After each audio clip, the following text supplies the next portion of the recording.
বইয়ের সাথে পথ চলার দ্বিতীয় দিনে আপনাদের সবাইকে স্বাগতম।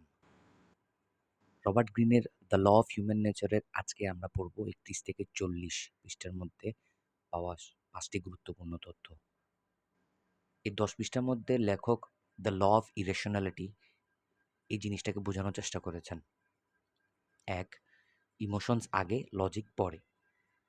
সবসময় না, but most of the time আমরা আমাদের ফিলিংস দিয়ে ডিসিশন নিই, not facts or logic.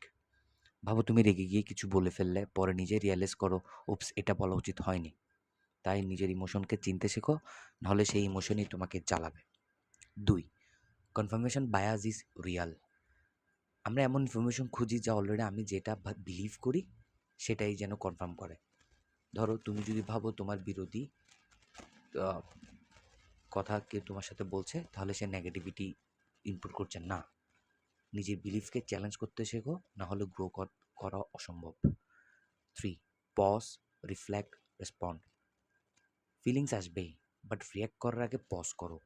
Observe your own emotions like a third person. মনে করো তোমার মনটা একটা স্টেজ, ফিলিংসগুলো অ্যাক্টর, আর তুমি audience. Number 4. Cool head equals to power move. যখন সিচুয়েশন টেন্স হয়ে যায়, তখন যে কুল থাকতে পারে সেই গেম চেঞ্জার। তাই don't let others drag your into drama. Stay calm and you will have the upper hand.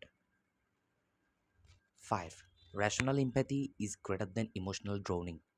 হ্যাঁ, এমপ্যাথি দরকার, কিন্তু অন্যের ইমোশনে ডুবে গেলে তুমি নিজেই কনফিউজড হয়ে যাবে। তাই বুঝতে শেখো তারা কী ফিল করছে, বাট নিজের মস্তিষ্ক সবসময় কুল রাখো।